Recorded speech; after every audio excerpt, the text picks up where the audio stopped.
आमि अमित ज्ञान रूपम कृपालम अगम बोधदाता सुबुद्धि निधि विशालम क्षमाशील यति धीर गंभीर ज्ञानम धर्म कील दृढ़ थीर समधीर ध्यानम जगत त्राणकारी अघारी उदारम भगत प्राण रूपम दयागुण्य पारम नमो सद्गुरुं ज्ञान दाता सुस्वामी नमामि नमामि नमामि नमामि।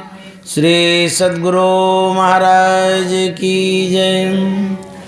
परमाराध्य सद्गुरु महाराज गुरुदेव महर्षि संत सेवी परमानंद जी महाराज, मंच पर उपस्थित मंत्री महोदय जी, हमारे सम्माननीय इस पंडाल में उपस्थित सत्संग प्रेमी महानुभावों, माता एवं बहनों, हम लोग मासिक सत्संग में उपस्थित हैं। सुनते हैं कि किसी को पुत्र की प्राप्ति हुई, उस खुशी में भी यह सत्संग हो रहा है।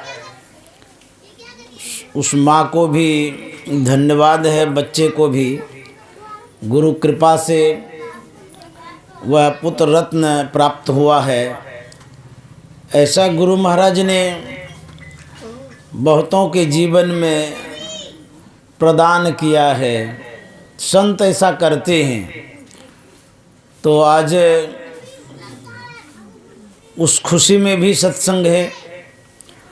हम लोग गुरु महिमा के विषय में सुन रहे थे।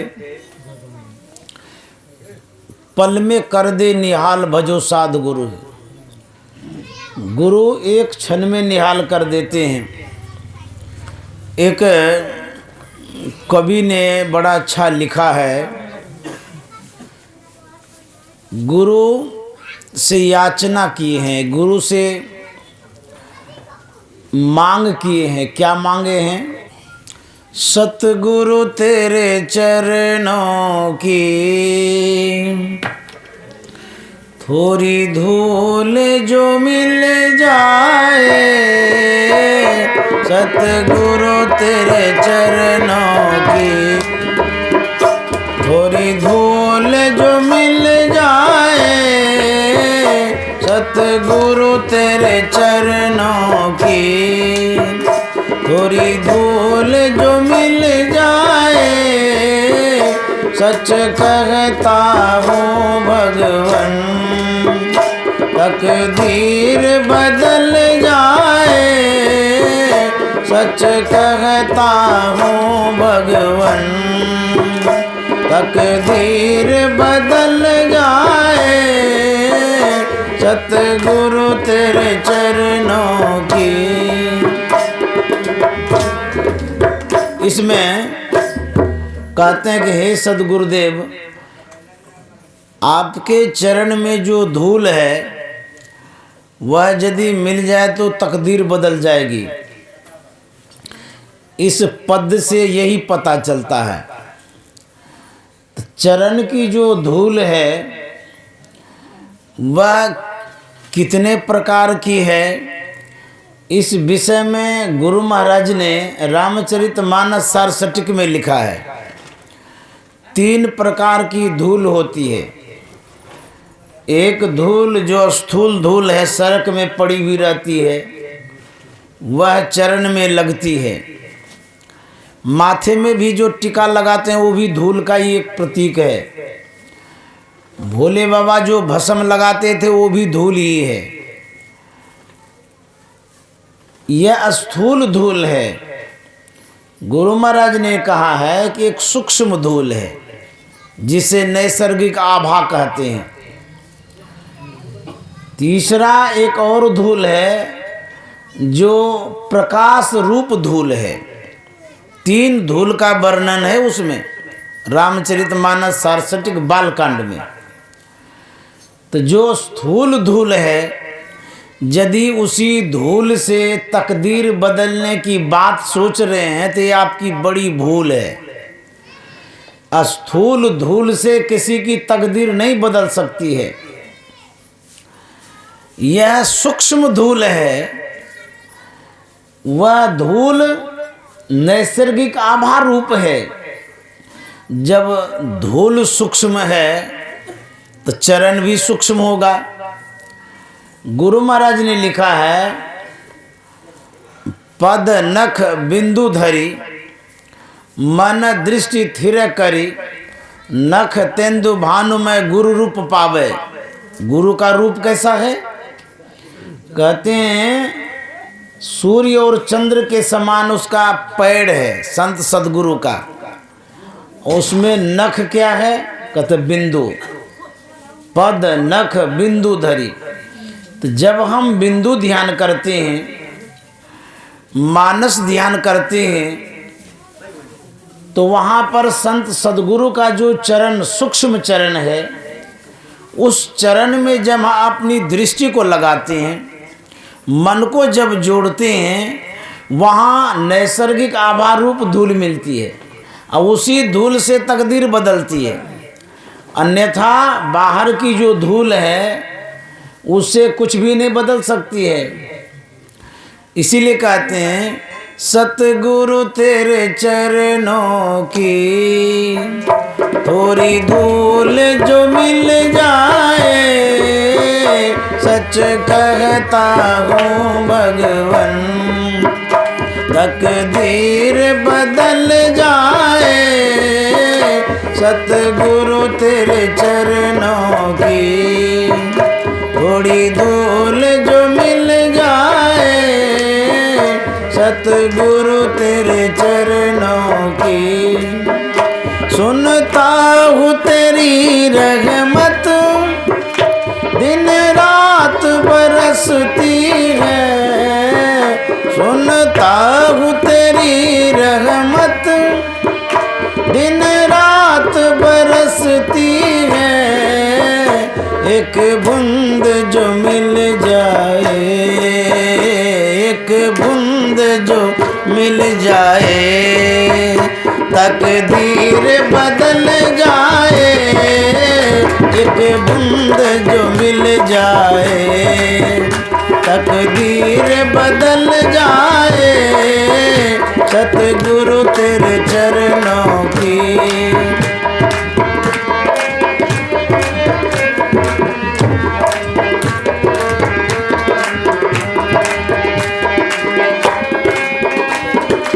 कहते हैं सुनता हूँ तेरी रहमत दिन रात बरसती है।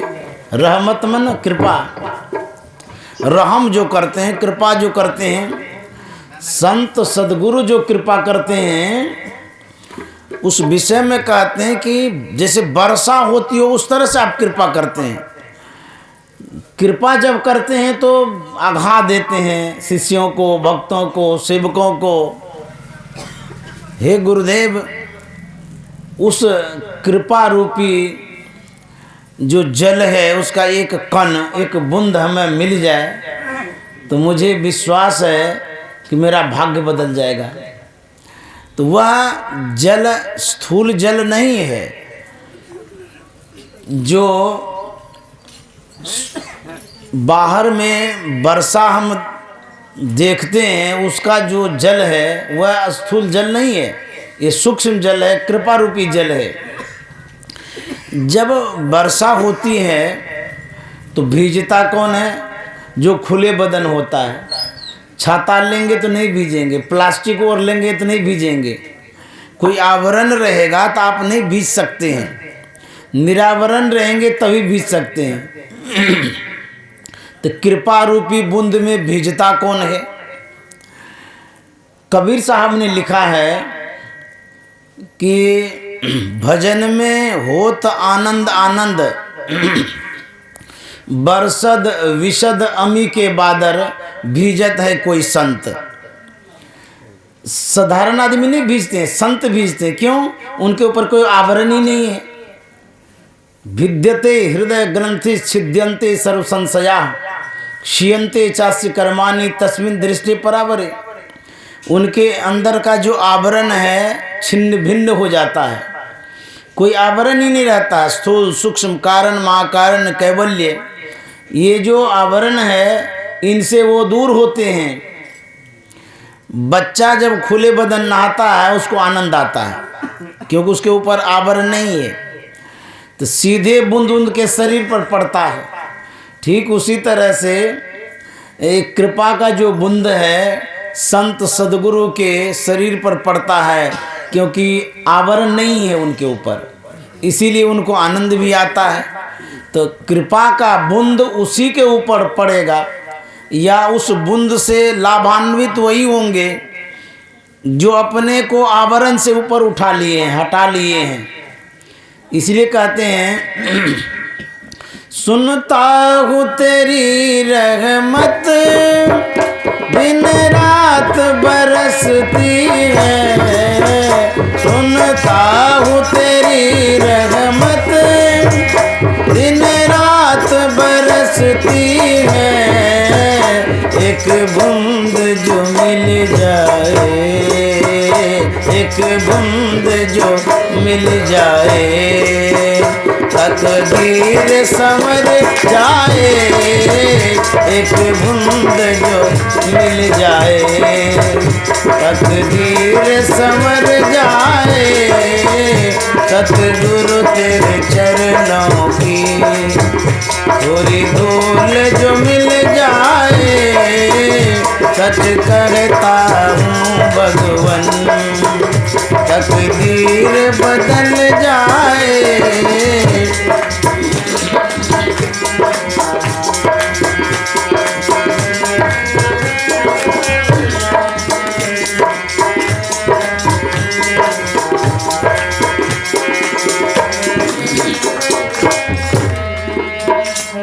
जब हम साधना करते हैं,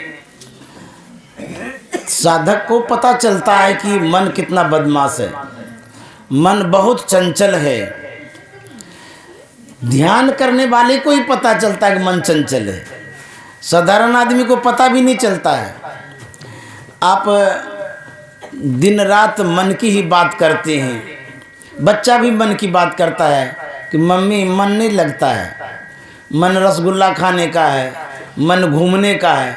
तो पूछिए उस बच्चे को कि बाबू आखिर तुम्हारा मन कहाँ है, थोड़ा दिखा दो, उसको रसगुल्ला खिला देंगे। पूछिए, वो बताता है या आप ही बताइए मन कहाँ है, कैसा है, मन का क्या स्वरूप है, कुछ भी पता नहीं चलता है। जब हम साधना करते हैं तब पता चलता है कि मन कितना बदमाश है। लक्ष्य में लगाना चाहते हैं, भाग जाता है, टिकता नहीं है। आंख बंद जब करते हैं तो देखिए चारों दुनिया घूमता है। पलटू साहब ने बड़ा अच्छा लिखा है, मन नहीं पकड़ा जाए बहादुर जवान है, करत रहे खुरखुंद बड़ा शैतान है, ऐसा यार हरी बसे इस हलक में, उड़ता कोस 50 पंख बिन पलक में। कितनी गति है इसमें। जो यान जिस रफ्तार की होती है, चाहे साइकिल हो, मोटरसाइकिल हो, कार हो, अथवा ट्रेन हो या प्लेन हो या रॉकेट हो, जो भी यान जिस गति की होती है उसमें उसका ईंधन भी लगता है। और उस गतिमान यान पर जो सवार होता है, यदि एक्सीडेंट हो जाए तो उस तरह का डैमेज होता है व्यक्ति। साइकिल से गिरेंगे जितनी चोट लगेगी, मोटरसाइकिल से विशेष लगेगी, और कार से गिरेंगे तो उससे विशेष, ट्रेन से गिरेंगे तो उससे भी विशेष। यदि हवाई जहाज में एक्सीडेंट हो जाए तो राम नाम सत्य है, पता भी नहीं चलेगा। अच्छा, मन की जो गति है, कितनी गति है कल्पना करिए। करता उड़ता कोस 50 पंख बिन पलक में।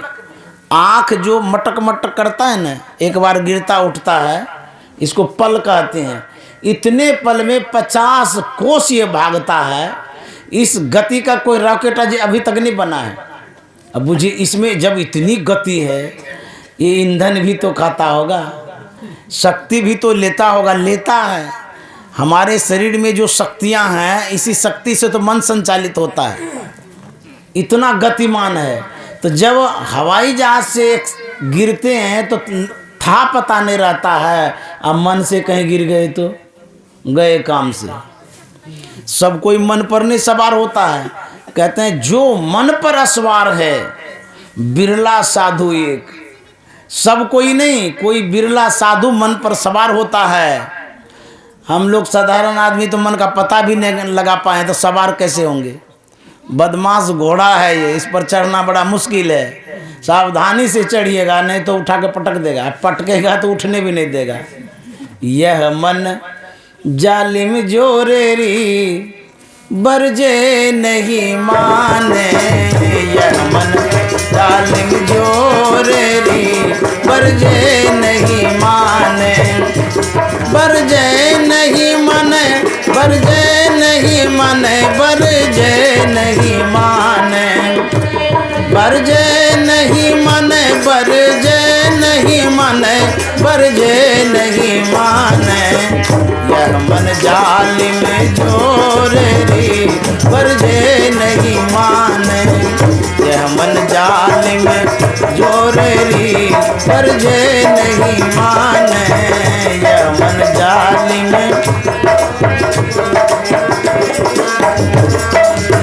जो या मन को पकड़ा चाहे, जो या मन को पकड़ा चाहे, भागत साकर तोरेरी बरजे नहीं माने, भागत साकर तोरेरी बरजे नहीं माने।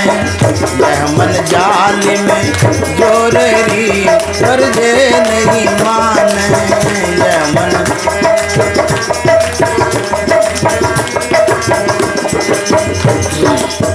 कबीर साहब कहते हैं जो या मन को पकड़ा चाहे भागत साकर तोरड़ी। हम लोग गांव के निवासी हैं। जब जानवरों को आप जोड़ना चाहते हैं, चाहे वो गाय हो, घोड़ा हो कि बैल हो, जो बदमाश होता है रस्सी तोड़ के भाग जाता है। ऐसा देखे होंगे। क्यों वो ऐसा करता है? इसलिए करता है कि वो आपकी कमजोरी है। जानवर मजबूत है, आप रस्सी कमजोर लगाए हैं इसीलिए वो तोड़ देता है। उसको बदमाशी करने के लिए आपने छूट दे दी है इसीलिए वो तोड़ता है। हमारा जो मन है ये भी तो कहते हैं भागत साकर तोड़, साकर हमने सिक्कर होता है। ये मन इतना बदमाश है, सिक्कर लगाते हैं सिक्कर तोड़ देता है। कितना बदमाश है। आप जो सिक्कर लगाते हैं, जो डोरी लगाते हैं वह डोरी बहुत कमज़ोर है, इसीलिए मन तोड़ करके भाग जाता है विषय में, संसार में। आपको लगाता ही नहीं कुछ, परेशान परेशान कर देता है। डोरी किस चीज़ की आप लगाते हैं? वो सन पटवा का डोरी नहीं, नहीं। मन सूक्ष्म है तो इसकी डोरी भी सूक्ष्म होती है। डोरी हम विवेक की लगाते हैं, बुद्धि की लगाते हैं, ज्ञान की लगाते हैं। तो हम सर्वसाधारण व्यक्ति के पास जो ज्ञान है वो कमज़ोर ज्ञान है। जो बुद्धि है बहुत कमज़ोर बुद्धि है, अल्प बुद्धि है, छोटी बुद्धि है। मन मजबूत पड़ जाता है, इसीलिए ये लगाता नहीं है।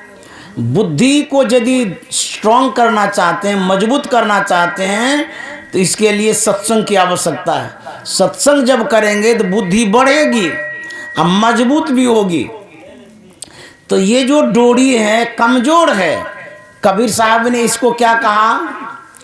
दृढ़ करो, दृढ़ करो, दृढ़ करो हो जोगी, दृढ़ करो हो जोगी, दृढ़ करो हो सुरतिया की डोरिया, दृढ़ करो हो सुरतिया की डोरिया,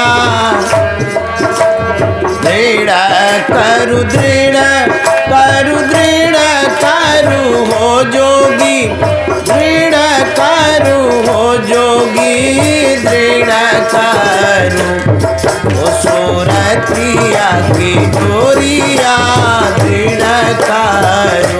ओ सूरतिया की डोरिया। कबीर साहब कहते हैं ये आपकी जो डोरी है, मन को जोड़ने का जो साधन है, कहते उसको मजबूत करिए। हमारी जो सूरत है संसार में फंस गई है, बज गई है, पसर गई है। सूरत फंसी संसार में, ताते परेगा दूर। हम अपनी सूरत को पसारते रहते हैं, फैलाते रहते हैं। किस में? रूप में, रस में, गंध में, स्पर्श में, शब्द में। इस तरह से सूरत को फैलाते रहते हैं रोज। पसरी हुई जो सूरत रहती है वो कमजोर डोरी के समान है। तो कहते हैं उसको समेटिए। जब किसी वस्तु का हम सिमटाव करते हैं, कोई भी चीज़, तो सिमटाव करने से उसमें तीक्ष्णता बढ़ती है, तेज बढ़ता है, बल भी बढ़ता है। जैसे एक चादर है, उस चादर को आप उंगली से पकड़ के फाड़ भी सकते हैं। और चादर को चपोत दीजिए, मोड़ दीजिए। खूब मोटी चादर जब हो जाएगी तब फाड़िए तो बहुत मुश्किल है। उसी तरह से हमारी जो सूरत है फैली हुई है, पसरी हुई है, ये कमज़ोर हो गई है। और जब इसका सिमटाव करते हैं तो मजबूत हो जाती है। आप हमको देख रहे हैं तो हमको देखते हुए भी कुछ तो साइड में दिखता है। इसको कहता है फैली निगाह। जब सिर्फ एक लक्ष्य पर देखेंगे, इस दृष्टि में तीक्ष्णता हो जाएगी, तेज हो जाएगा। इसी को उपनिषदकार कहते हैं तेजो बिंदु परम ध्यानम विश्वात्म हृदय संस्थितम। जब दृष्टि का सिमटाव करते हैं, मन का जब सिमटाव करते हैं, इसमें तीक्ष्णता आती है। गुरु महाराज ने कहा मन और दृष्टि का समन्वय है। जहाँ दृष्टि जाती है वहीं मन जाता है, और जहाँ मन जाता है वहाँ दृष्टि जाती है। तो इस दृष्टि को कहते हैं समेटिए। जब आप मानस पटल पर ध्यान करते हैं तो दृष्टि का सिमटाव करते हैं, भागता तो है। जब सिमटाव होती है दृष्टि का, तब ये अंधकार को फाड़ देती है। इसीलिए इसको कहता दृढ़ करिए, मजबूत करिए। कहाँ करेंगे मजबूत?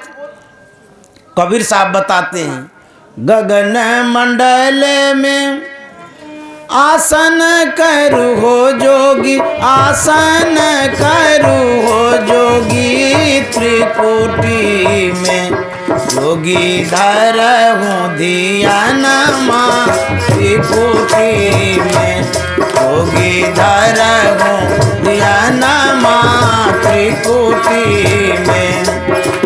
दृढ़ करू, दृढ़ करू, दृढ़ करू हो जोगी, दृढ़ करू हो जोगी, दृढ़ करू वो सूरतिया की डोरिया, दृढ़ करू वो सूरतिया की डोरिया।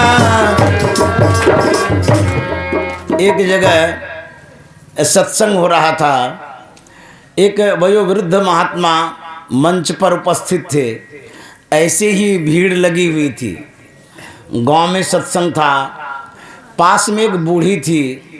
जब उसने आवाज़ सुनी तो उसके मन में हुआ कि यहाँ क्या हो रहा देखें। वो भी आती है देखने के लिए। देखने जब आती है तो देखते बड़ी भीड़ लगी हुई है। भीड़ को चीड़ करके वो आगे आ जाती है यहाँ मंच के पास। वो भी बैठ गई। ऐसे ही देखा देखी आ गई थी। महात्मा जी प्रवचन प्रारंभ करते हैं। वो बूढ़ी रोना प्रारंभ करती है। महात्मा जी देखते हैं ये बूढ़ी को क्या हो गया, ये आते ही रो रही है।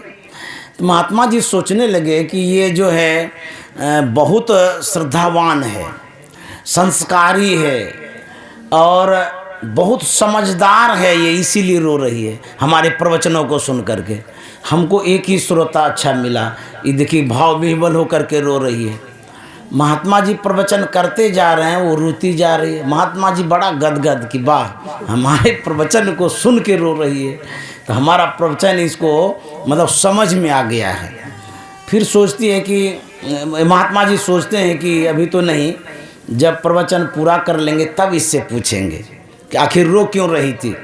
होते होते होते प्रवचन पूरा हो गया।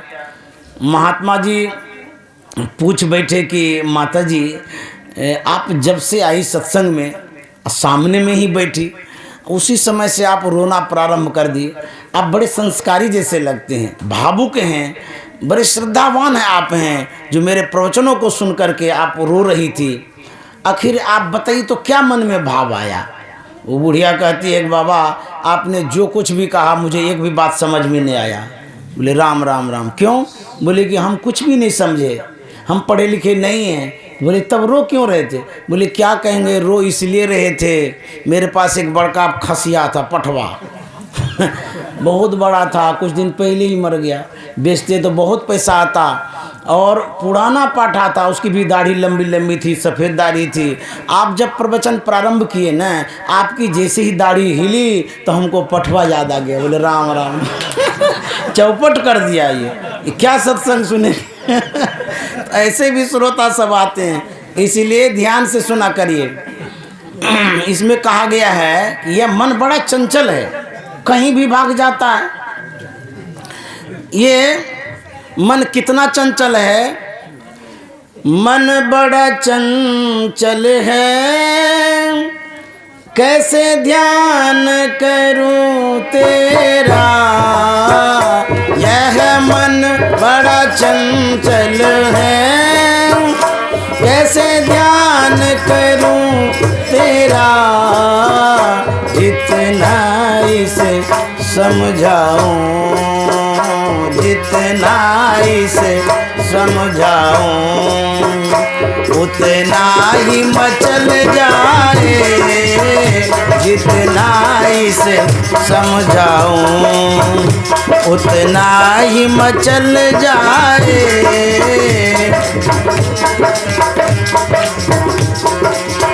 थोड़ी धूल जो मिल जाए, सच कहता हूँ भगवन, तकदीर बदल जाए, सतगुरु तेरे चरणों की।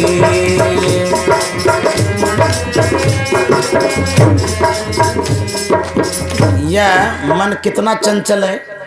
भगवान श्री कृष्ण ने अर्जुन से कहा था कि अर्जुन एक होमवर्क मेरा पूरा करो। बोले भगवान बताइए क्या होमवर्क है? बोले ये टास्क जो मैं दे रहा हूँ तुमको पूरा करना होगा। बोले बताइए तो सही। बोले कि मन को बस करके आओ, मन को एकाग्र करके आओ, यही एक साधना का टास्क दिए हैं। जब एकाग्र हो जाए, बस हो जाए, वो हमें आकर के बताना। आज्ञा पाकर के अर्जुन जाता है ध्यान करने के लिए। वो ध्यान में बैठता तो जरूर है, लेकिन मन एकाग्र नहीं होता है, मन भागता है, इधर उधर भागते रहता है।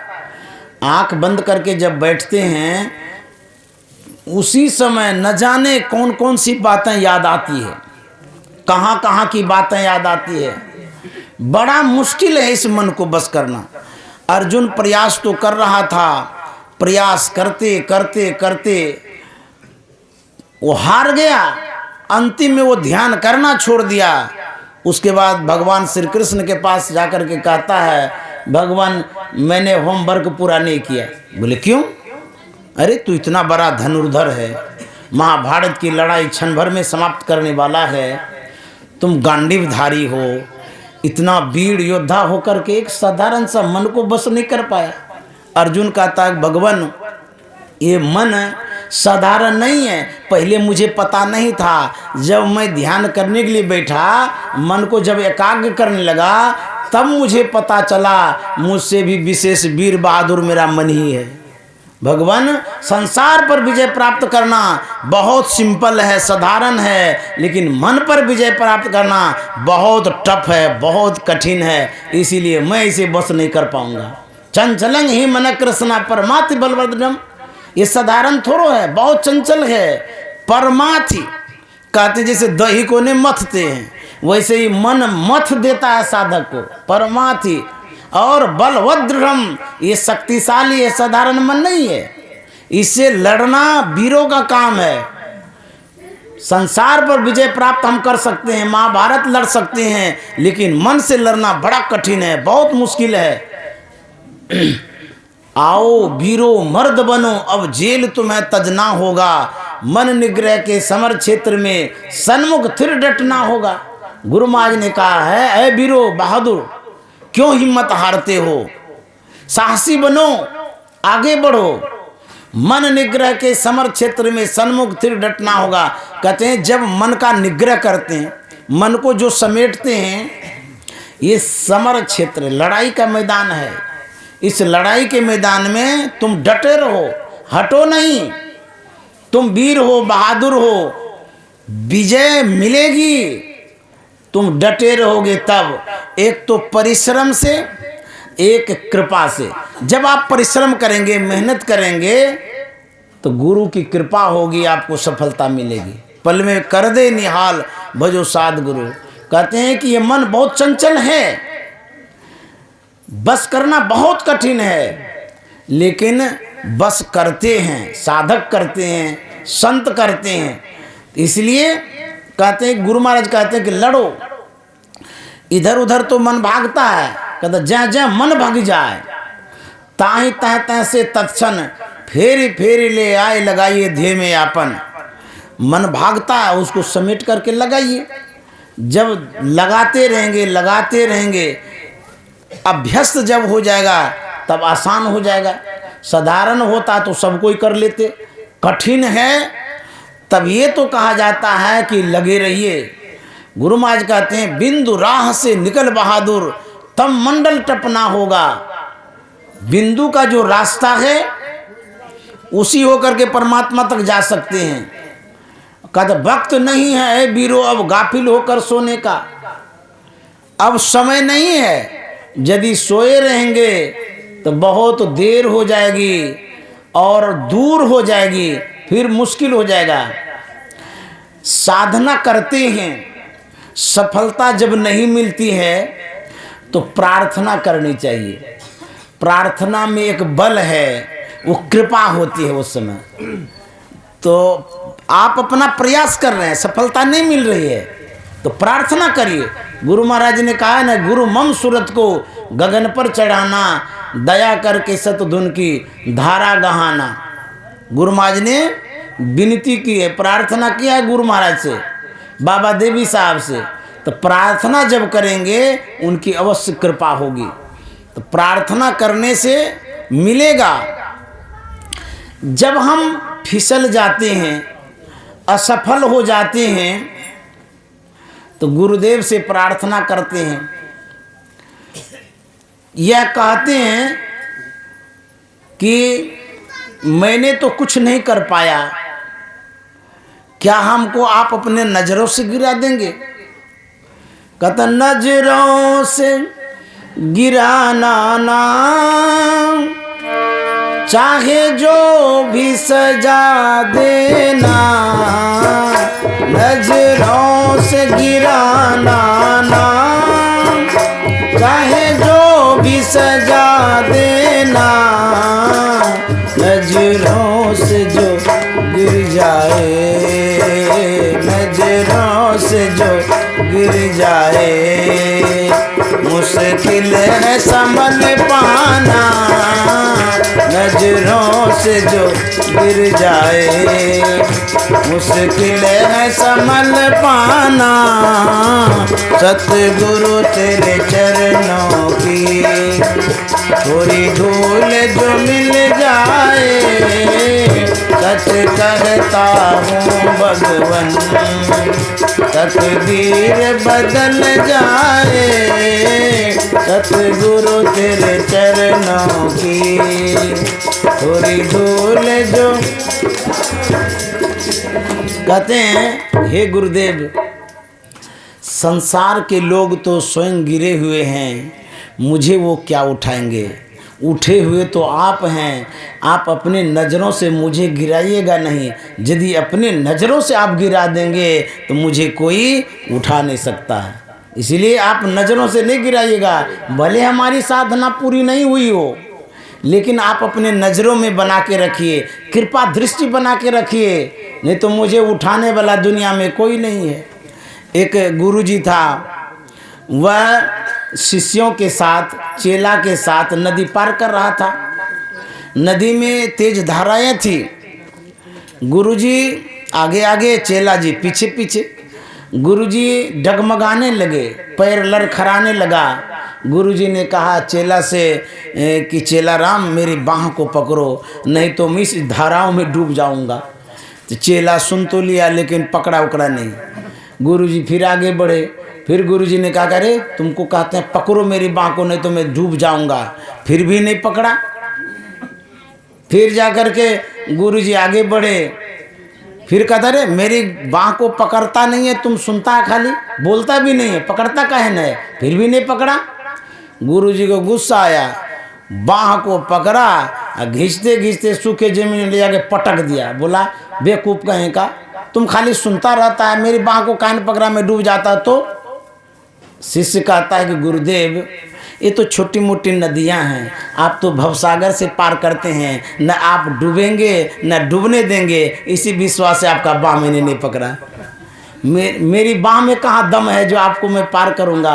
आप तो पूरे संसार को पार करते हैं। इसीलिए सतगुरु फकत जगत में दुख से छुड़ाने वाले, भाव सिंधु में कुटुंब के सब है डुबाने वाले। सतगुरु फकत जगत में दुख से छुड़ाने वाले, भाव सिंधु में कुटुंब के सब है डुबाने वाले। सतगुरु फकत जगत में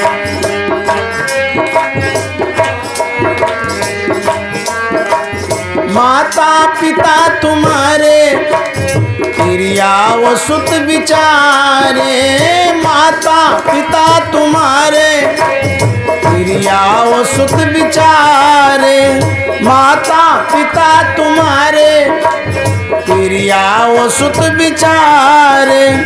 स्वार्थ को अपने सारे, हाँ स्वार्थ को अपने सारे, नाता लगाने वाले। स्वार्थ को अपने सारे, नाता लगाने वाले। सतगुरु फकत जगत में दुख से छुड़ाने वाले। सतगुरु फकत जगत में दुख से छुड़ाने वाले, भाव सिंधु में कुटुंब के सब हैं डुबाने वाले। संत सदगुरु ही पार लगा सकते हैं, और किसी से पार लगने का नहीं है। सदगुरु क्या करते हैं? एक जेल है, बहुत सारे कैदी हैं, उसमें अभाव बहुत है। कैदी उस अभाव के कारण दिक्कत महसूस करता है।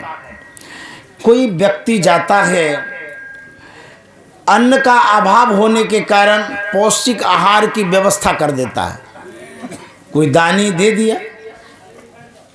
सभी कैदी वह अन्न प्राप्त करके खुश होता है, प्रसन्न होता है।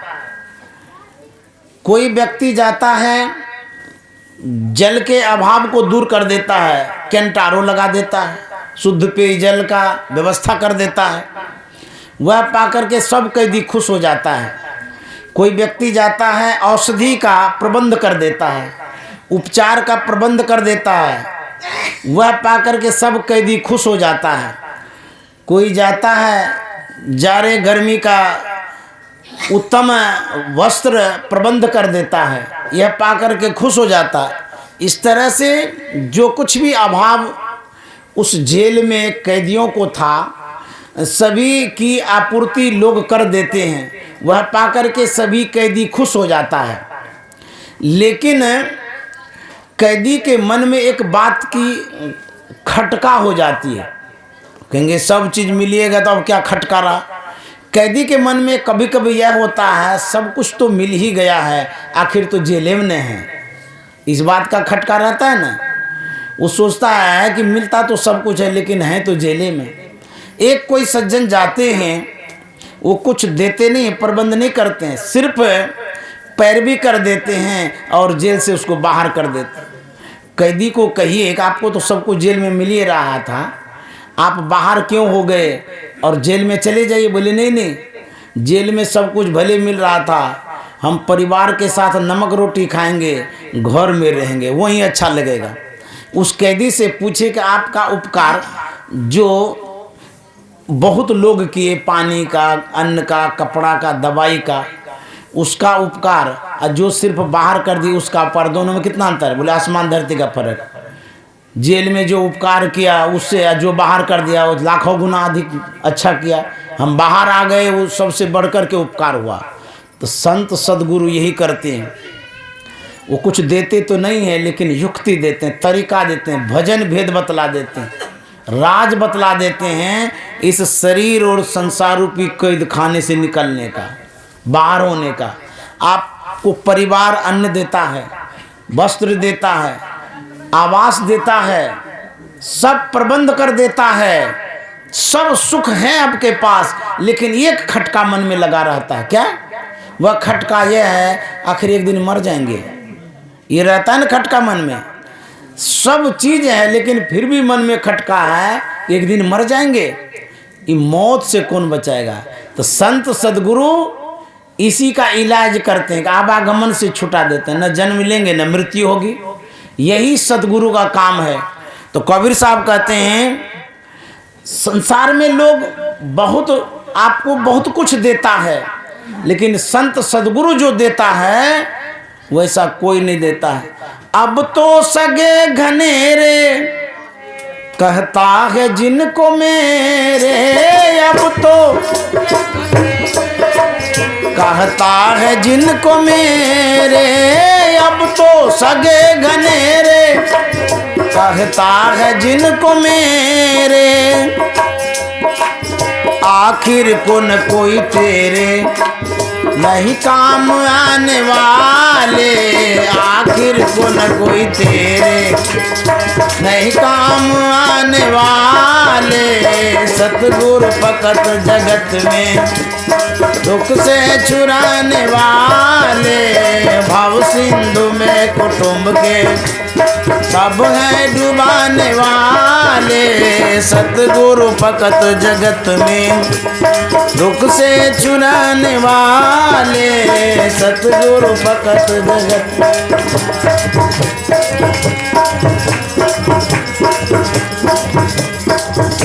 अभी आप माने या न माने, लेकिन एक दिन मृत्यु होगी, ये आप जानते हैं ना, सब कोई जानते हैं एक दिन मरेंगे। जब मरेंगे तो कौन मदद करेगा? रुपया साथ तो किसी के नहीं जाता है, कोई लेके गया है? हो सकता है कि आप लोगों में से कोई सोचे होंगे कि ले लेंगे। एक नेता था, उसे पूछा भाई आप इतना जमा किए, इतना जमा किए, भारत के बैंक को भर दिए, स्विच बैंक में जाके भरते जा रहे हैं, आप खाएंगे, आपका परिवार खाएगा, उसका भी परिवार 7 पीढ़ी तक खाएगा, तब भी नहीं हो रहेगा, तब क्यों जमा करते हैं? नेता कहता है मैं इसलिए जमा करता हूँ, जमा करते करते करते करते मर जाऊँगा, मरने के बाद जहाँ जाऊँगा ATM से निकाल के खाऊँगा। ऐसे सोच के, लेकिन कोई साथ तो नहीं ले जाता, कोई नहीं ले जाएंगे, कुछ भी नहीं ले जाएंगे। यदि संत सदगुरु के सानिध्य में नहीं रहेंगे तो मरने के बाद दुर्गति होगी। तो संत सदगुरु के साथ रहेंगे तब क्या होगा? उनके ज्ञान के तले रहेंगे तब क्या होगा? यह जो ज्ञान है सदगुरु का, यह ज्ञान आपके साथ रहेगा। ये सिपाही है, ये सुरक्षा गार्ड है। मरने के बाद आपकी सुरक्षा व्यवस्था ये करेगा। ये ज्ञान जो सुन रहे हैं, ये एक संस्कार है। मोबाइल में आप क्या लोड करते हैं? Video, audio. अच्छा कहेंगे उसमें 1 कुंटल अनाज लोड करिए तो हो जाएगा? वो जो चिप है उसमें घुसेगा 1 गो अनाज, मकई, मटर कुछ घुसेगा? कुछ नहीं घुसेगा। लेकिन वीडियो, ऑडियो घुसता है। आपसे हम पूछते हैं भाई क्यों नहीं घुसेगा? आप कहेंगे तो ये तो भौतिक वैज्ञानिकों के द्वारा जो बनाया हुआ यंत्र है, इसमें सिर्फ आवाज़ घुसता है, फोटो घुसता है, यही साउंड सब घुसते रहता है और कुछ नहीं घुसेगा। और इसको जहाँ ले जाएगा वहाँ सुन सकते हैं। ठीक उसी तरह से हमारे अंदर में परमात्मा के द्वारा एक चिप डाला गया, उसको चित्त कहते हैं। ये चिप है, SD कार्ड मोबाइल में, हमारे अंदर में चित्त है, उसी में स्टोर होता है क्या, शुभ अशुभ कर्म। जो शुभ कर्म होता है वह यदि स्टोर ज़्यादा आप करते हैं तो मानव का शरीर मिलेगा और अच्छे श्रीमान के यहाँ जन्म लेंगे। और यदि गंदा गंदा चीज़ स्टोर करिएगा तो, गाली गलौज स्टोर करिएगा, कुसंस्कार स्टोर करिएगा तो फिर मरने के बाद नरक जाइएगा। गाय बनिएगा, घोड़ा बनिएगा, भैंस बनिएगा, गधा बनिएगा। अभी तो मुलायम मुलायम रोटी खाते हैं, और यदि ठंडी रोटी हो जाती है परिवार को डांटते हैं, हम कमा करके आए हैं, ठंडा रोटी खाने देती है। और यदि भजन नहीं करेंगे, पत्नी क्या कहेगी, अभी आप भजन नहीं करते, खाली खाते हैं नरम नरम चीज़, गरम गरम चीज़। मरने के बाद जब भैंसिया बनिएगा ना, और ड्राई फ्रूट्स खाइएगा, कुट्टी वाला लड़वा, सूखा लड़वा जिसमें गिल्ला भी नहीं रहता है, हाड़ा भी नहीं रहता है, ड्राई फ्रूट्स। हम लोग ड्राई फ्रूट्स खाते हैं ना, बादाम काजू किशमिश, ड्राई फ्रूट्स है। आप भजन नहीं करिएगा तो भैंसिया बनिएगा तो वही ड्राई फ्रूट्स खाइएगा, पुआल वाला, लड़वा वाला। तब कब किसको कहिएगा कि हमको चबाया नहीं जाता है? नहीं चबाया जाता है तो भूखे रहिए, खाना ही पड़ेगा आपको। तो भजन करिएगा तो मनुष्य का शरीर मिलेगा, नहीं भजन करिएगा गाय घोड़ा गधा बनने के लिए तैयार होइए, वहाँ जाइएगा और वही खाइएगा। तो सद्गुरु का जो ज्ञान होता है वह आपके इस जीवन के काम का है, मरने के बाद के काम का है। क्यों? यही आपके चित्त में स्टोर होता है, जमा होता है, ये संस्कार जाता है साथ में। इसीलिए सत्संग भजन करना चाहिए, ये संस्कार आपके साथ जाएगा और कुछ नहीं जाएगा साथ में। कहते हैं यम के पड़ेगा पाले, यम का पल्ला पड़ेगा, अर्थात नहीं कुछ करिएगा यमराज आएगा मारेगा मुंगरा। यम के पड़ेगा पाले और मुस्के जकर के ताने, यम के पड़ेगा पाले पाले, यम के पड़ेगा पाले मुस्के जकर के ताने, यम के पड़ेगा पाले मुस्के जकर के ताने। कोई न उस ठिकाने, हाँ कोई न उस ठिकाने होंगे बचाने वाले, कोई न उस ठिकाने होंगे बचाने वाले। सतगुरु भगत जगत में दुख से छुड़ाने वाले, भव सिंधु में कुटुंब के सब है डुबाने वाले, भव सिंधु में कुटुंब के सब है डुबाने वाले। सतगुरु भगत जगत में दुख से छुड़ाने वाले, सतगुरु भगत।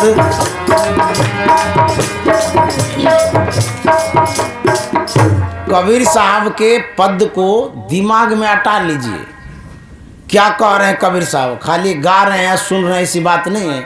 कबीर साहब कहते हैं सतगुरु फकत जगत में, फकत में ना सिर्फ, कहते हैं ना फकत गेहूं का आटा पिसा लीजिए, गेहूं पिसा लीजिए, फकत में ना ओनली वन, अकेले।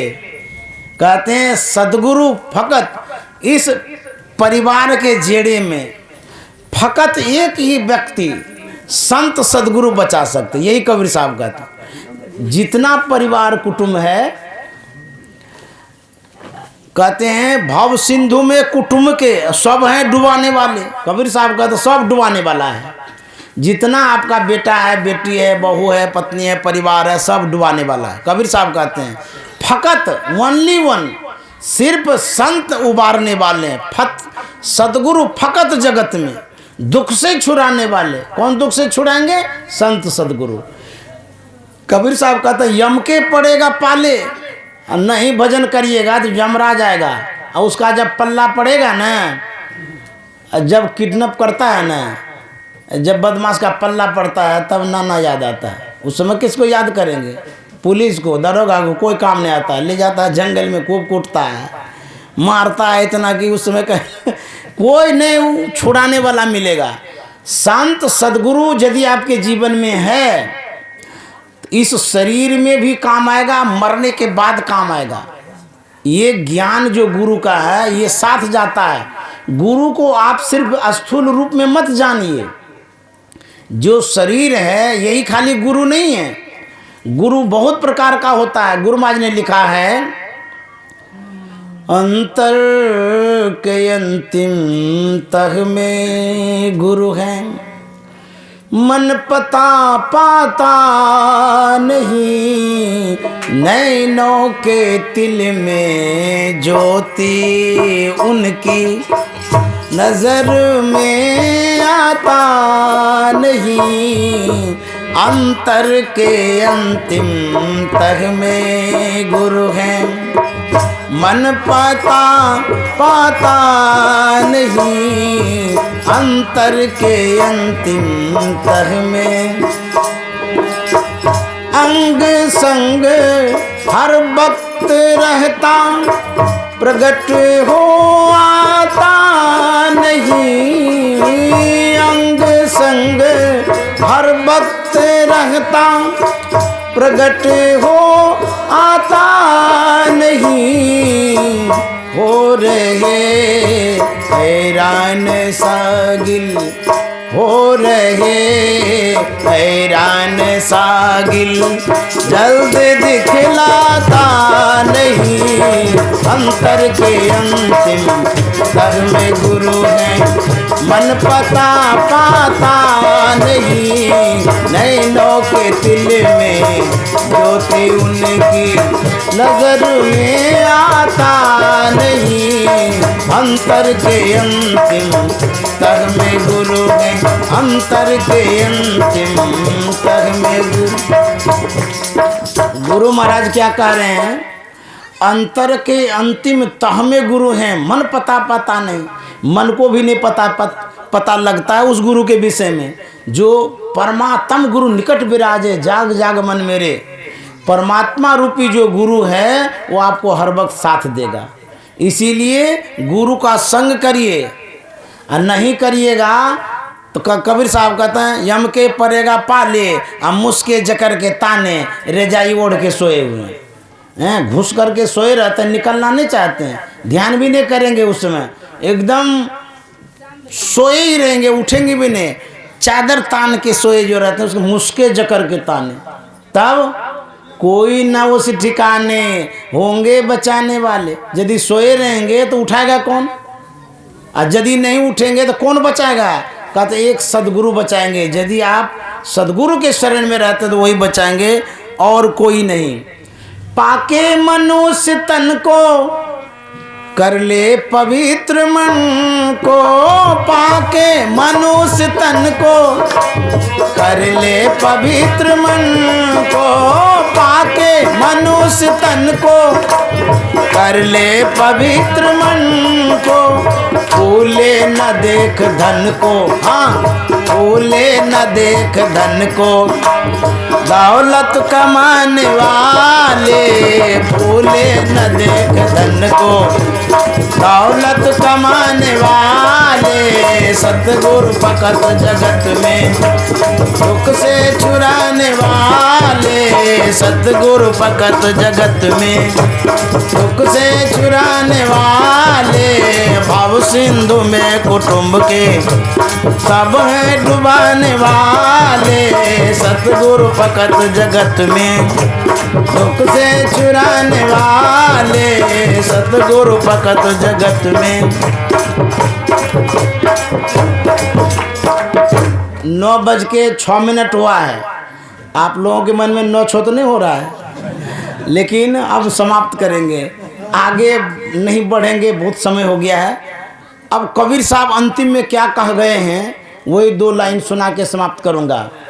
सुन ले ये बात नीकी प्यारे कबीर जी की, सुन ले ये बात नीकी नीकी प्यारे कबीर, सुन ले ये बात नीकी प्यारे कबीर जी की, भक्ति से उस धनी की, हाँ भक्ति से उस धनी की, आए मुँह छिपाने वाले भक्ति से उस धनी की, आए मुँह छिपाने वाले सतगुरु फकत जगत में, दुख से छुड़ाने वाले भाव सिंधु में कुटुंब के सब है डुबाने वाले। सतगुरु भगत जगत में दुख से छुड़ाने वाले।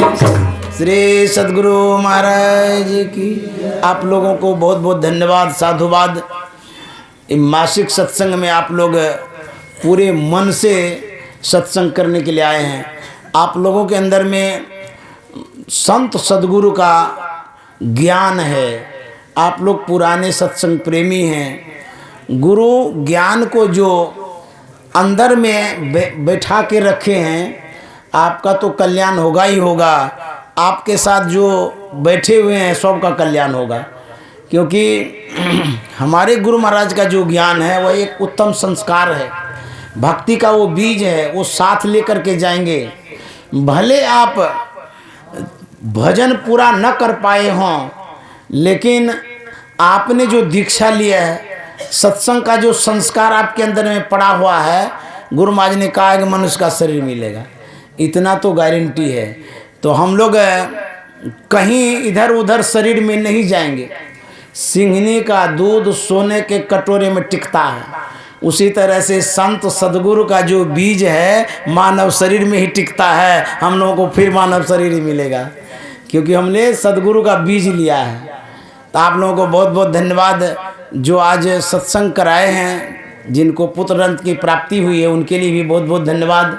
हमारे आदरणीय जनार्दन बाबू हैं, इन्होंने विशेष प्रयास करके सत्संग कराया, इन्हें भी बहुत बहुत धन्यवाद। सभी श्रोता खुश रहें और संत सद्गुरु के शरण में पड़े रहें। कोरोना काल में करोड़ों चले गए, लेकिन संत सद्गुरु की असीम अनुकंपा है हम लोगों के ऊपर, अभी तक हम लोग जीवित हैं। श्री सद्गुरु महाराज की जय।